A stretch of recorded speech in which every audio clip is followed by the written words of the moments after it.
everyone. Sorry for this last-minute glitch in the passwords.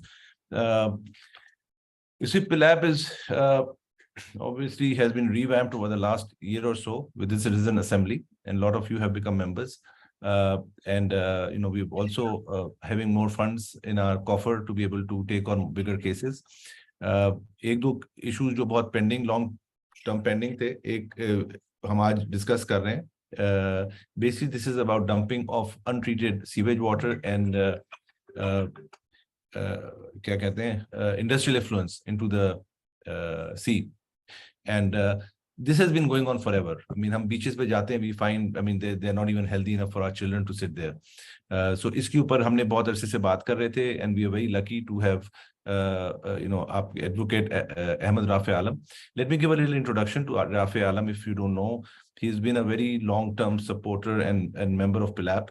Rafay Alam is an environmental lawyer specializing in the energy, water, natural resources, and urban infrastructure planning. He's a Yale World Fellow and has served as the chairman of Lahore Electric Supply Company and Lahore Waste Management Company as well. He's currently serves as advisor to the Air Quality Asia and is a member of the Hisar Foundation think tank on the rational use of water. Rafay has successfully represented PILAP in several environmental public interest litigation cases, including the famous Ravi River petition, which resulted in the Ravi River Commission being created, the Ruda petition, which is very recent, and also is working on the petroleum standard petition, amongst other. So I think I'll now just pass it on to Rafay, because it's something, just one sentence I would say, because we need funds to make, I mean, I've got initial seed funding, so हमने उससे तो start कर दिया है, but I need your support for everybody who's out there to help us, gather some funds to be able to pay, because this will last probably a year, 2 years, and inshallah we will hopefully make a mark on the Karachi environmental in a positive way. Rafay, I'm passing it on to you. Thank you. Thank you so much, Saad Saab, and thank you, PILAP, for organizing this webinar, and also for choosing to pursue this issue. I'm a lawyer. I know the other PILAP webinars have been very well sort of presented, but us lawyers we are basically masters of the dark sort of forces of persuasion. We're not very good at PowerPoint. So this is the only photograph you're going to see in this presentation. What I want to take you through are some issues, the legal principles, the precedents, and the plan for public interest litigation on, and I want to rephrase this and reframe this. It's a public interest litigation into the pollution into the Arabian Sea. So it's not just a sanitation problem or a sewage problem. We're bringing the ecosystem that's being impacted into this and talking about a relationship Karachi has with the sea and with the coast. So the issues are, as I said, if we look at it from the pollution of the Arabian Sea perspective, it's both a sewage and solid waste problem. You have untreated effluent being thrown into the Arabian Sea, and most municipal entities are also discharging and throwing a lot of solid waste into it as well. Then there are also the ports, the Bin Qasim and Karachi ports also discharge an immense amount of pollution, and both of which are causing ecological devastation of the coastline, its ecosystem, the marine ecosystem, and then consequently what we call the blue economy, people who are impacted because their livelihoods are dependent on a sort of clean and healthy Arabian Sea, fisherfolk, essentially. There are, from what I understand, issues related to governance when it comes to this. The Karachi Water and Sewerage Board has the mandate to be dealing with sanitation, sewage issues in Karachi, not municipal waste, but sanitation and sewage issues. However, its capacity is extremely limited. It has financial issues. There are also at the same time other entities in Karachi that are discharging effluents into the Arabian Sea. Those are your development authorities, your cantonment boards, and the DHA as well. We have an environment regulator, the Sindh Environment Protection Agency, that has the responsibility to ensure that water bodies aren't polluted. It has a function, it has a role to play in this, but again, SEPA is understaffed and it remains focused more on industrial pollution control than the municipal solid waste, and a lot of the nalas and drains from which the effluent goes into the Arabian Sea. There are other governance issues which are legal in nature. There's a case that was decided earlier this year called the MQM case, which was about local government and supporting local governments and democracies. And in pushing that agenda, the Supreme Court found a number of Sindh's development authorities to be violative of the principles of decentralization and democracy in our constitution. So institutions like the Malay Development Authority, the Karachi, the Building Control Authority, the Karachi Water and Sewerage Board, and even the Environment Protection Agency, to the extent it regulates at a provincial level and not a local level, were all declared illegal and unconstitutional by the Supreme Court. Now, of course, a review is pending, and the final decision has not been made yet, but this has impacts in as much as there is lack of clarity at present, the extent of which these various development authorities and municipal entities have a role and responsibility. I think the Supreme Court decision has muddied the waters a bit. The principles are clear, but this decision of declaring all of these entities illegal is a harsh one, and the law needs to be clarified on this, and that will impact how we move forward trying to get actors in Karachi to coordinate and try and do something about pollution going into the Arabian Sea. And most lastly, I've read some literature on sewerage and sanitation in Karachi. Some was done by, most recently by the Hisar Foundation, and then this year by the World Bank in its Karachi City Diagnostic.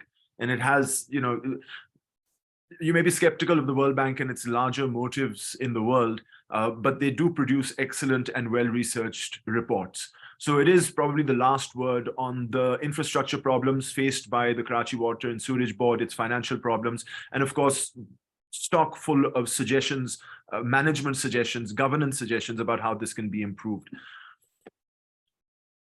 And the third issue we have is climate change. So this is not just a sanitation and sewage into the sea issue.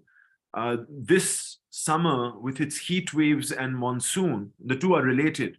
The hotter it gets, the stronger the precipitation. This was the coolest summer of the rest of our lives. It's only going to get hotter, and the rain is going to get more severe, and the sea levels are going to rise. And this is going to have an impact on the sort of infrastructure of Karachi. It'll make designing things, planning for climate risks far more difficult.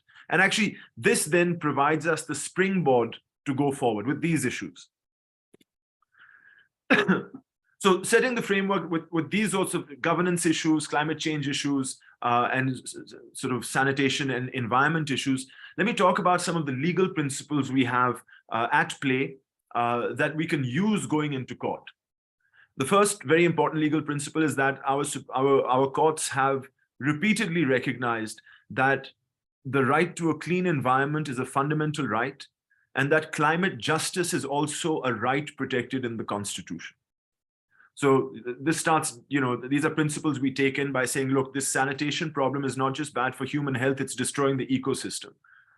And while the ecosystem doesn't have a personality, it's not a legal person. We hear of cases in India and in New Zealand where rivers are declared people for the purposes of litigation. We don't have that in Pakistan, but what we do have is this doctrine of public trust, which again has been used repeatedly in the Supreme Court. Essentially, it says that all natural resources in Pakistan are in a trust that's governed by the state, and that the state is under a fiduciary responsibility to ensure that those resources are consumed in a manner that's beneficial to Pakistan and Pakistanis, and not for any specific commercial or corporate interest. And this is the doctrine I would like to use to speak of the Arabian Sea, that we as Karachi, all of us as people who live in Karachi, have a fiduciary duty to ensure that this resource is not destroyed by our behavior. And this is a legal principle. So we can draw municipal authorities and state authorities' powers and responsibilities. We can focus them using this doctrine of public trust. Earlier this year, we had a fascinating decision coming out of the Supreme Court, which sort of moves the fundamental rights and climate change and climate justice discussion a step forward. And also is very, very important as a legal principle in this particular litigation, or will be. Let me read it here if I can. Incorporating adaptation, resilience, climate resilience and sustainability in the policy decisions by urban development authorities are essential to actualize the fundamental rights of the people, and therefore form an integral part of the fundamental human rights of the people of Pakistan. In the face of the grave existential threat of climate change, adaptation, climate resilience and sustainability assume the role of a constitutional necessity and of an overarching constitutional obligation. And so this is why I want this case to be about the Arabian Sea, and I want it to be about climate change, because climate change is going to bring risks on whatever infrastructure, sewage and sanitation infrastructure we plan for today. And unless those plans incorporate climate adaptation and resilience, we will be failing in our constitutional obligations. So there has to be a review of existing infrastructure of sanitation and a sort of planning of what the future holds and how we can best prepare for it as well. And so, as I'll explain in the next slide, the various other precedents that we have, there have been cases similar to drinking water and sanitation, but I want to separate our case from those. And I want to use climate change and these judgments, the doctrine of public trust, as the springboard going forward. Oops. And then this is a public interest litigation, which, in my skeptical opinion, will not, you have to understand, this is a court of law. A court of law should be deciding questions of law and adjudicating amongst parties. I mean, at some level, it's not the job of a court to clean the water of the Arabian Sea. And so we have to have our expectations measured by the fact that this won't be a case where you'll get a successful judgment at the end, a victory judgment at the end. What we'll have is a case which, through repeated hearings, will give a judge an opportunity to fine-tune the work, the potential work of a commission, as I'll explain going forward. And this idea of a judge having repeated hearings to fine-tune administrative matters falls under something called the doctrine of rolling mandamus. Mandamus is a type of order a high court gives directing officials to do things according to law. And a rolling mandamus is essentially a case where the judge continues to oversee the handling by the administration of that matter until it's satisfied that a sort of positive outcome has been reached. So these are the legal principles. And I just want to talk about some precedents regarding commissions on environmental issues in Pakistan. There are quite a number, and they're very different in nature. So it gives you an idea of the design behind them, and some of the powers, and even some of the successes and failures that they've had. So the Kura Water Commission is with respect to the quality of drinking water in the salt mines. It was a case that heralded the decision that clean drinking water is a fundamental right. The people of Khaira, this was a single person commission. Dr. Pervez Hassan, my former boss and mentor, was the commissioner. And his recommendations, while accepted by the court, were not actually carried out by the local government of Kura at the time. Just want to point that out. So you did get a case and a Supreme Court decision saying clean drinking water is a fundamental right, but on the ground, nothing really ever changed. And that clean drinking water fundamental right has been the basis of many other litigations on drinking water in Pakistan. So, while practically something might not happen, that one precedent has given rise to, dozens of other cases. There's the Lahore Canal Widening Commission of 2010. I was a part of that. That was also chaired by Dr. Pervez Hassan. This was regarding the cutting of trees and the widening of a road in Lahore. And whilst some of the trees were cut and that road was widened, there was a quid pro quo that the Supreme Court balanced on, in exchange for which the entire canal of Lahore has been declared by law a heritage park. So the Punjab Assembly was directed to make legislation on this particular issue. And as a result, that green belt is protected for all times. I mean, every time you want to cut a leaf, you have to get permission from the PHA and do an environment impact assessment and all sorts of things. So there was a quid pro quo. While something, trees were cut, we did get legislation as a result. This was a six-member commission. Then there's the River Ravi Commission, which PILAP was responsible for, regarding a proposal for a sustainable way of treating the effluent that goes into the Ravi. This case went on for about 8 years. We got to the point where we had identified land for a bioremediation site. We'd gotten a design for a bioremediation site, and the Water and Sanitation Agency of Lahore had the money to issue tenders for the construction of a bioremediation site. But we didn't get much further than that, unfortunately. However, as a result of that, PILAP got remarkable recognition. A sense of environmental activism was generated in Lahore. And the lessons learned from this particular experience were invaluable in the PILAP case filed against the Ravi Development Authority, which was decided the beginning of this year, the Ruda case. We would not have won Ruda if we hadn't had the learnings from this. So every public interest litigation, even though at some level it's unsuccessful and at some level it's successful, does provide an immense amount of learning and opportunity. There's the Supreme Court Commission on Sanitation in Sindh, which started in 2016 as a result of complaints regarding drinking water in rural Sindh. In this particular case, a sitting judge of the High Court was appointed commissioner. And with the support of the Chief Justice of Pakistan at the time, you'll all remember this particular commission was incredibly powerful and was meaningful in some ways. I mean, it did make a difference in the number of hydrants, illegal hydrants in Karachi, and some reform within the Karachi Water and Sewerage Board as well. But then, because it was supported so deftly by the then Chief Justice, on that Chief Justice's retirement, the sort of momentum of this, you might have seen, has dissipated, as it were. We have the Smog Commission of 2018. This was a Lahore High Court Commission. Again, Dr. Pervez Hassan was doing its chairing. It was supposed to look at and suggest matters relating to improving air quality in Lahore. But while the air quality in Lahore has not gotten better since this commission finished its report, it has been the basis for a lot of reference on what to do. Whenever the Environment Protection Department sits down every winter, it's this commission report which is sort of the Bible for steps going forward. There's the Climate Change Commission that was also in 2018. This was a commission with about 13 people in it. Most of the departments of the Punjab that are related to climate change were involved. And the result of this commission's recommendations was actually the creation of a draft climate change policy by the Planning and Development Department of the Government of Punjab. Unfortunately, the preparation of that policy coincided with the 2018 elections. And for reasons I quite haven't got my hands on or head around, the policy remains a draft and was never really taken on both by the bureaucracy in Punjab or by the government of Punjab since then as well. But it did result in a very comprehensive draft policy.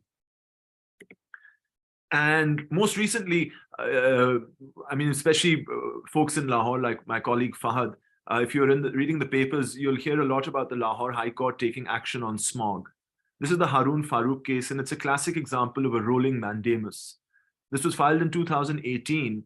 It's actually a clean drinking water case, but it just shows you the flexibility that commissions have, because in this case, the Lahore High Court constituted a 2-member commission to look into how to improve water use in Lahore, but then gradually gave it more and more powers relating to air pollution and plastic pollution.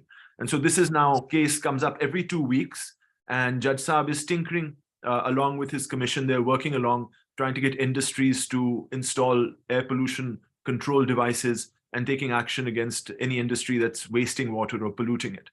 So this is a sort of background of the precedents that we have. I've given you an overview of the legal principles going forward and the basic issues that this case revolves around. My last slide has to do with what we have to do next, which is the plan. The first is regarding timing. I've had a word with Azam Naqvi, who's a lawyer in Karachi. He's agreed to assist us. He's done a lot of work for firms like Minto and Mirza and Access Law, which are Lahore-based firms run by people that I know very well, and performs admirably for them. He's told me that the Sindh High Court has a sitting roster of judges that is going to change on the 10th of December.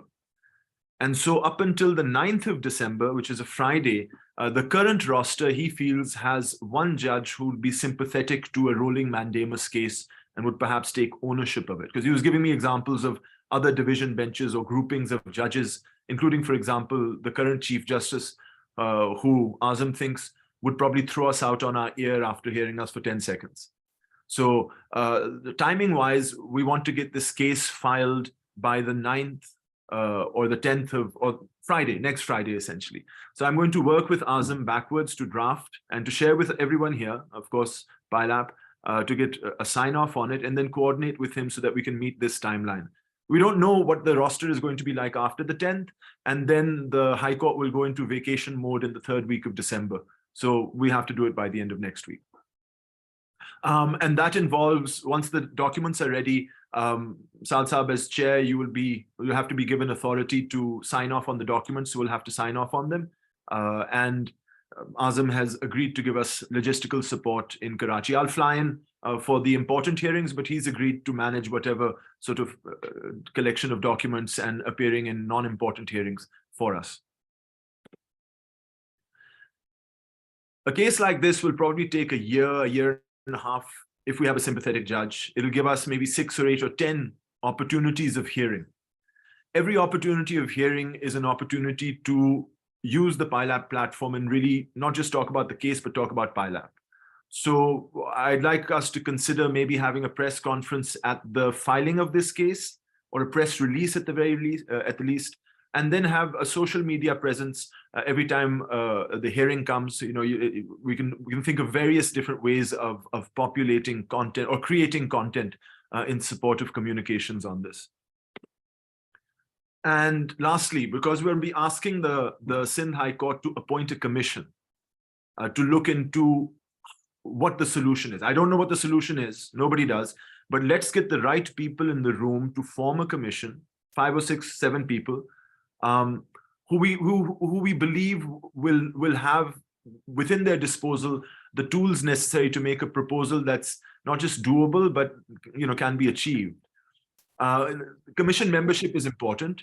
I haven't finalized it myself. It's actually something that doesn't have to be set in stone. It doesn't have to be part of the petition itself. So it's something that we can think about over the next week or 2 weeks. And when the judge asks us to name people, we could. I'll speak to Simi Kamal and see whether the Panjwani Hisar Water Institute over at NED could be a sort of secretariat for the commission. Maybe we can get other people, who we know to become part of the commission. The commission would also have to include all the relevant entities in Karachi that deal with sewage and sanitation. So it would also have to include the KWSB, the Environment Protection Agency, and whoever else is important here. I mean, I'm also considering the DHA and the cantonment boards as well. So we try and get everyone who's relevant into the room at the same time. And lastly, as I end, I lied. I have another color picture. This is Bondi Beach in Australia. We can have clean coastlines if we have a vision. All civil society's efforts to clean the environment have started with a shared vision that's stronger and longer than the 5-year political cycles that most countries have. Thank you. Thank you, Rafay. That was very nice. I think everybody was waiting to hear what exactly is PILAP doing on this front, because we've been talking a lot. And I love the last slide, because I think we have to start with a vision. Okay, this is what the vision of the Karachi beach is, or how we would like it to see for our future generations. We are open to questions. Please, everybody, if you want to ask them questions, I've got a few questions in my pipeline, but I'll pass it on to you people first. Go ahead. So Saad, I have a comment, not a question. Gina. Mazhar Walji here. Okay. This picture, last picture that Rafay presented reminded me of a city called Bilbao in Spain. Bilbao in Spain was a disastrous industrial town, and which has now been transformed into a beautiful beach city, attracting a lot of tourists. So perhaps we can take a look at what they did in Bilbao to make the transformation. Sure. Thank you. No, definitely. I'm a very strong believer in starting with a vision. So we should do that. Any other questions? Okay, I think the reason we don't have many questions is because a lot of things will happen once the commission is created. And I think I was talking initially to Rafi as well. I said, what is your strategy? Well, how are you going to, clean Karachi? He says, I have no strategy. What I'm going to do is I'm going to force the Sindh government to get involved through the courts to find a solution. And I think that important right now is everybody who's listening, if you've got some environmental experts you think are really good, please send an email to me or to Rafe to recommend. I would recommend such and such. Like Hisar Foundation is definitely one of the places. NED ka jo bhi hai, environmental section. So we need to have proper experts. World Bank ka koi expert ho. So if you've got names, if you know some people, pass that on to me. The second point I wanted to raise before you people leave is this cost money. Okay, and इस वक्त estimate हमारा ये है कि 1.5 साल में हमारे तो 15 लाख खर्च हो जाएंगे between the lawyers and the traveling and the rest of it on the case. We've had one benefactor. I mean, I'll name him because he's the first person who gave me some money. This is Shan Ashray Saab. He gave me 5 lakh rupees. In fact, that is what we are using right now to start the case. But we will appreciate whatever you can afford. 5,000, 10,000, 50,000, whatever you feel. It will be wonderful because we need to create a pot so we don't come across any financial burden. There's another case which is not related to this, which PILAP is doing, but I just want to take 2 minutes out of your time. Is the sewage workers, the gutter workers के ऊपर बड़ा हमने case. That was one of the 5 topics that were picked by the Citizen Assembly. So उस पे हमने काफी काम भी किया है, and उसमें नईम सादिक साहब ने भी बहुत काम किया था. So what we have figured out is the first stage is to make sure that when the gutter is full with crap, the person doesn't have to go inside. There should be a mechanical contraption that can empty the not the sucking part, but the heavy stuff that can be taken out. And we are coordinating with the NED University mechanical department, including the vice chancellor, and they have agreed to at no cost except for the cost of whatever the ingredients and purchase items are. They are making, and I think uska wo 6 lakh ka estimate hai hamara. Usme bhi Shan sahab ne mujhe 3 lakh de diye. So I think if everybody can get together, talk to your people, because if you want to own Karachi, we have to do something about it. And I think this is an amazing project. This could be a landmark project for PILAP as well, and hopefully we can even use it. And I think last chart mein jo Rafe ne kaha hai ki extremely important, we will do a press conference. We will also have already started working on a social. In fact, at the end of this email, I'll send you some WhatsApp messages on both the projects, which you can start spreading within your community. We are changing our main face of our website, which will, when you get on a website, the first thing you'll see is this case, because we want to highlight the fact that this is the important one, and you can actually send us your pledges as well. So, well, that's it from my side. Thank you everyone for attending, and let's just continue to make a difference.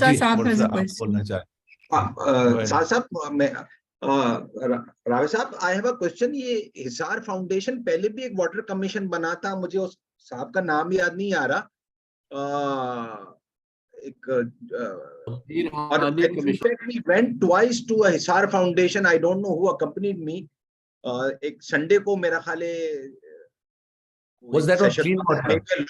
I think that was on clean drinking water, if I'm not wrong. Yeah, clean drinking water. It was not sewage dumping in the sea. Yes, Hisar is in water, and I remember that one. I've also met with them a few times, many years back, but they are very active and they've got good funding themselves, and they do a lot of research. So इसमें actually एक और 2 चीजें चाहिए होंगी. एक तो experts चाहिए होंगे, and we need research data as well. For example, I don't know who I was talking to. I think it was the last lawyer we had, जिन्हें वो Mali River का presentation दी थी. He was talking about the number of tributaries that actually go into the sea. I mean, there are about 64 tributaries of sewage that is actually going into the sea. There are a lot of data. Arif Bilbao. So we need to get all the minds together, obviously start putting it together. So the picture that we present to the court is a daunting one, and hopefully they will be compelled to make a difference and create a commission. And hopefully we see some good news in the pipeline. Anybody else? Okay. Thank you, Rafe. Thank you. I'm looking forward to your trip to Karachi. Thank you for this day. And let's agree on a press conference date. So I've got some contacts as well who will help us with having a good presence on the press conference. So, and appreciate. And I think what I would like to suggest as well is when the case gets started, whenever the hearing is, we need to have maximum people showing up, because this is Karachi. So if you got the time, if you are free, please come. Like education का जब case होता है, मैं भी जाता हूँ, Dr. Amjad भी जाते हैं, मुर्तजा भी गए मेरे साथ, even आपके ये Mazharwal ji was there as well. So I mean that they need to see that this is not something that it's a headless chicken. We all own it, and we want to make a difference. So we'll talk more about it as it progresses. So thank you everyone. Inshallah, talk to you guys soon. By the way, the link to this recording